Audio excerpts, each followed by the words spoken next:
Selamat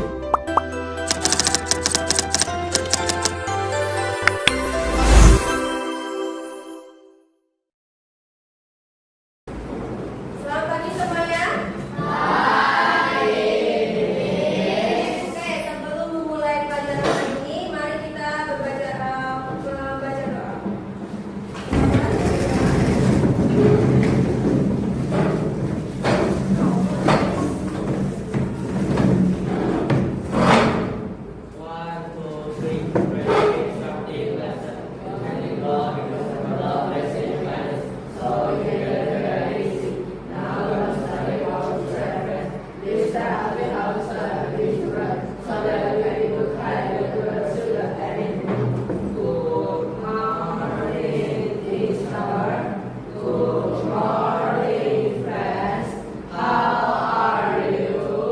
Morning, I'm fine, and you? Thank you, boleh duduk. Oke semuanya, hari ini kita akan belajar tentang coding dan kecerdasan artifisial. Mungkin istilah ini sudah sering kalian dengar. Ada yang tahu kecerdasan artifisial? Apa yang sering kalian sebut istilah zaman ini yaitu AI? Tahu kan AI? AI artinya apa?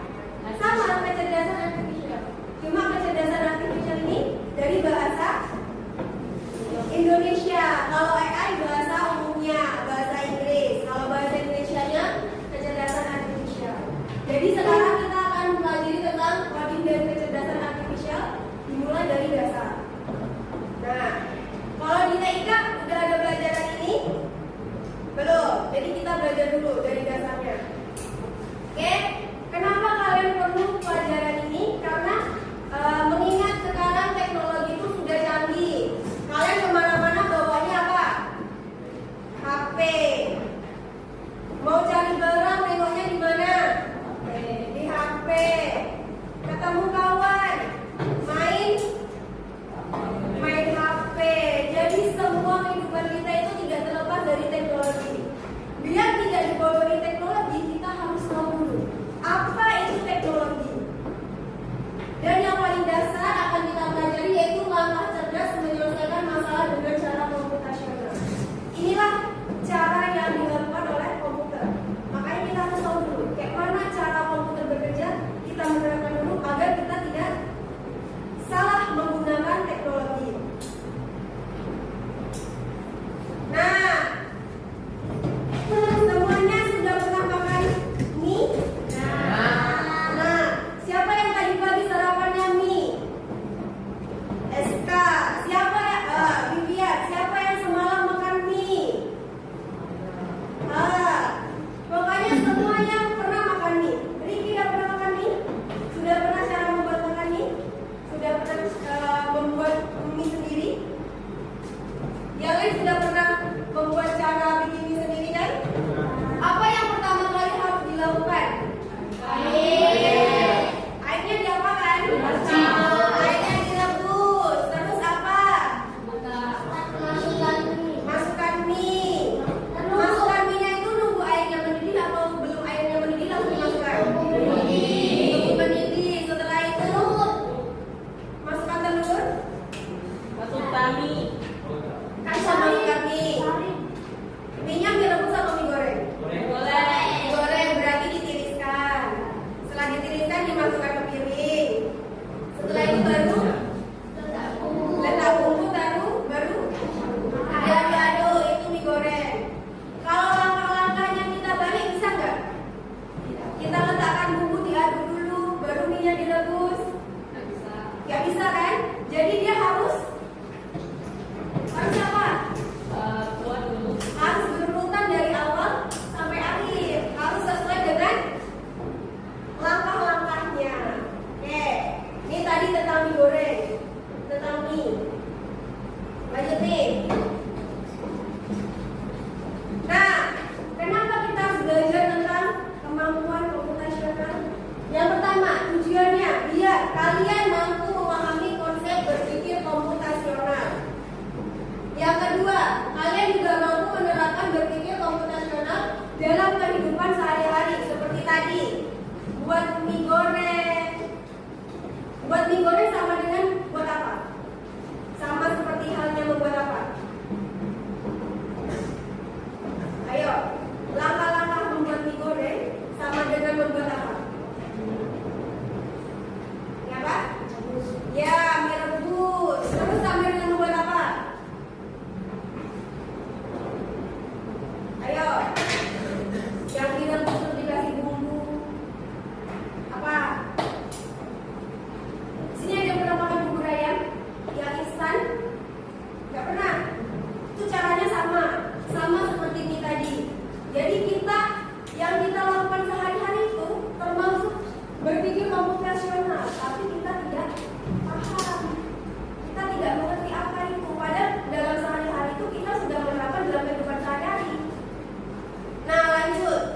video SK yang enak.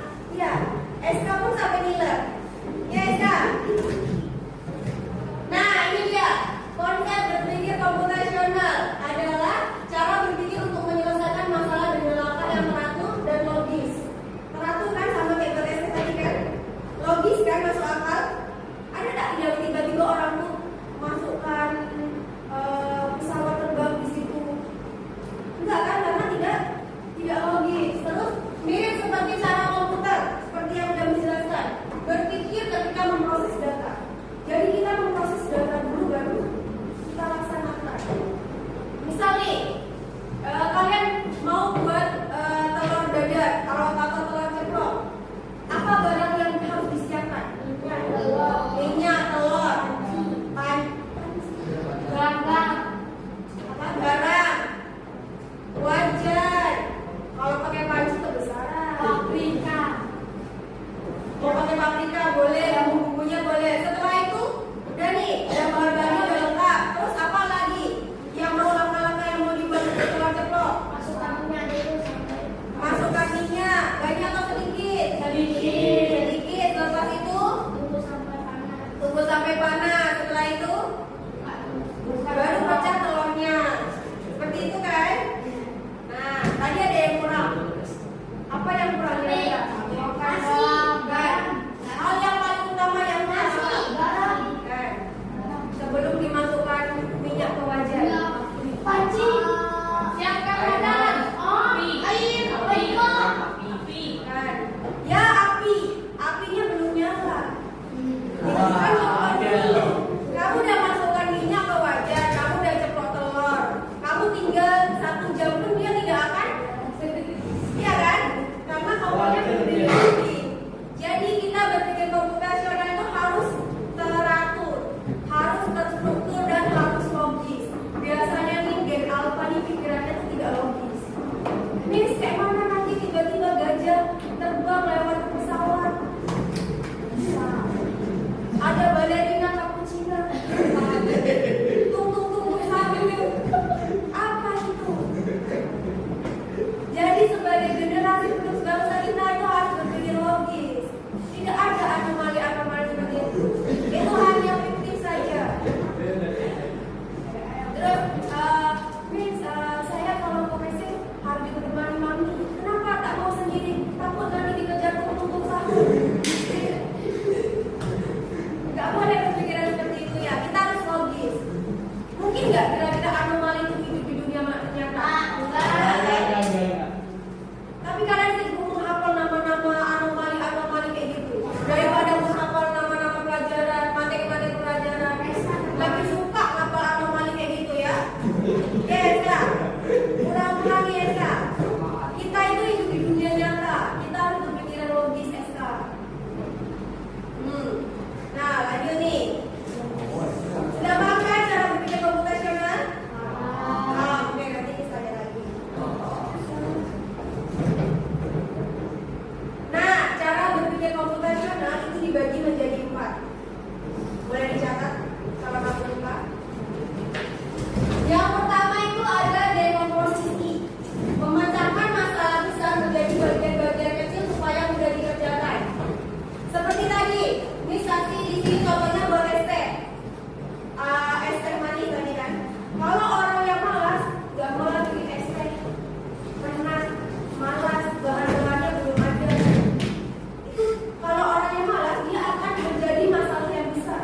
Tapi kalau kita berpikir secara komputasional, kita pecahkan dulu masalahnya. Kira-kira bahan-bahan untuk bikin ST itu apa? Yang pertama, menyiapkan gelas, sendok, gula teh, boleh teh celup, boleh teh bubuk, air panas. Lalu apa? Memasak air. Lalu memasukkan teh ke dalam gelas, menuangkan air panas, menambahkan gula dan mengaduknya rata. Jadi hal yang besar kita pecahkan sedikit-sedikit. Misalnya ada soalan matematika susah, perkalian.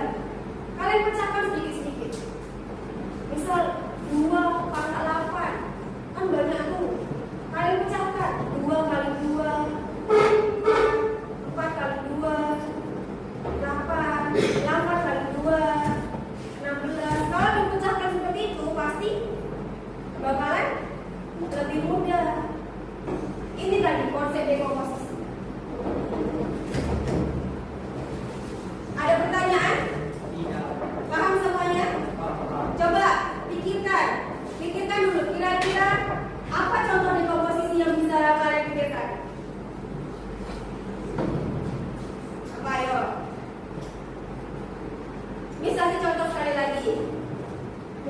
kalian sekelas, ayolah kita bukber, walaupun yang puasa cuma Vila aja, ada kita bukber sama Vila, misal ya. Jadi kita pecahkan masalahnya. Pertama, ajak kawan-kawan yang mau. Yang kedua, cari tempat makannya. Yang ketiga, pesan makanannya. Yang keempat, pilih waktu yang pas. Tuh, dipecahkan menjadi hal yang kecil. Itu cara berpikir yang konsep dekomposisi. Ayo, siapa yang mau ngasih contoh? Ricky, mau ngasih contoh? Wilson mau ngasih contoh? Gak apa-apa, ayah, Vincentia. Melipat baju. Ya, terus? Apa yang harus dipecah-pecahkan menjadi kecil?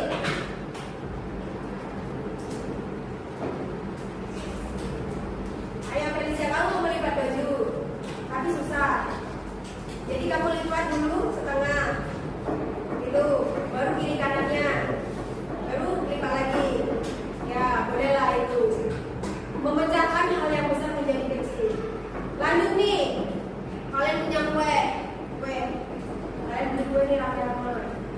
Kalau ngambilnya asal-asalan pasti tidak cukup lagi. Gimana biar caranya kue itu bisa dimakan semua kelas? Caranya berbagi sama mereka, dipotong kecil-kecil. Sama kayak gitu. Kalau kalian punya masalah, jangan disimpan di pikiran bulan-bulan. Harus kalian pecahkan. Misalnya kalian kena marah mami, sebel kalian, sampai sekolah nangis. Kenapa lah mami marah-marah? Kalian bongkol, sampai pelajarannya tak masuk. Coba kalian pikirkan, pecah sedikit-sedikit. Kenapa mami marah? Oh iya, tadi lupa cuci piring. Oh iya, tadi makan tak habis. Oh iya, tadi numpahkan air tak bilang lagi. Patut mami marah itu. Jadi jangan memecahkan masalah itu kalian pikir hal yang pendek, pikir hal yang lebih jauh. Tuh, bisa dimengerti? Ini tadi yang dekomposisi. Lanjut. Yang kedua, pengenalan pola. Mencari kesamaan atau kemiripan dari berbagai masalah atau kegiatan. Contohnya tadi membuat teh atau membuat kopi mirip dengan membuat es teh. Semua butuh bahan, menyiapkan bahan, memanaskan air, menyambutkan dan mengaduk. Harus dicari prosesnya yang sama. Misal kalian belum pernah buat kopi, tapi kalian sering buat teh. Masalahnya itu sama, prosesnya itu sama. Jadi kalian nggak perlu risau. Misal nih kalian mau berangkat sekolah siap-siap. Terus besok kan coba kan kita memperingati tugasan. Kalian bingung apa yang harus disiapkan. Sama siap-siapnya juga sama seperti kalian berangkat sekolah seperti biasa. Misalnya kalian ada tugas dari Miss Eli matematika susah. Ingat rumus yang udah dikerjakan, sama sih sama bentuknya. Itulah tadi pengenalan pola. Polanya diulang-ulang. Pernah nih kalian berangkat sekolah, tiba-tiba motor orang tua macet, gak bisa hidup. Apa yang kalian lakukan? Apa? Jalan kaki, SK jalan kaki. Bila? Jalan kaki. Wilson? Jalan kaki. Wilson? Jalan kaki. Selain jalan kaki? Naik sepeda. Selain naik sepeda? Ke bengkel. Oke. Angelin? Beli bensin. Tadi kan macet motornya. Oke, bisa jadi kehabisan minyak. Bisa pakai beca. Kalau Miss tadi daripada jalan kaki, Miss telepon. Warisa jemput. Motor mami macet. Jemput ya. Selesai.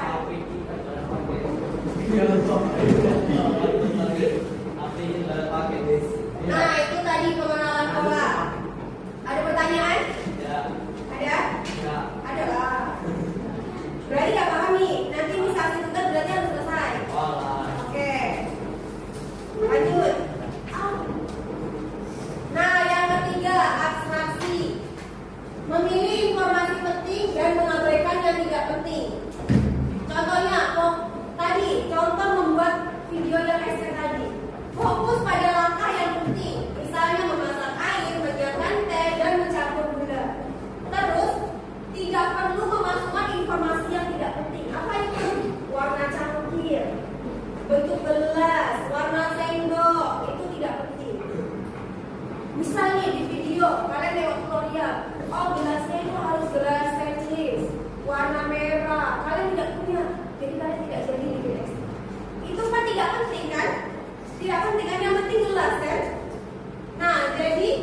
Abstraksi ini adalah fokus pada hal-hal yang penting. Misal kalian buat tugas nih, Miss kasih kalian latihan. Kalian mau di sini sering nggak mendengar kata-kata algoritma? Tidak.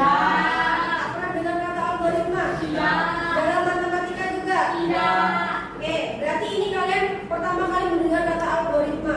Ya. Oke, jadi algoritma adalah menyusun langkah-langkah urutan dan logis untuk menyelesaikan masalah. Tadi harus logis. Jangan pula kalian diselipin untung sama di situ. Itu tidak logis. Nah, tadi contoh. Kan langkah-langkah urutan. Berarti langkah-langkah cara pembuatan ST. Langkah-langkah kalian mau pergi ke sekolah. Apa langkah-langkah kalian mau pergi ke sekolah? Mandi, gosok gigi, bangun pagi, gosok gigi, mandi, makan, pakai sepatu, cuci tangan, makan, pakai baju, pakai tas, ke sekolah. Enggak pakai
Sederhananya cara berpikir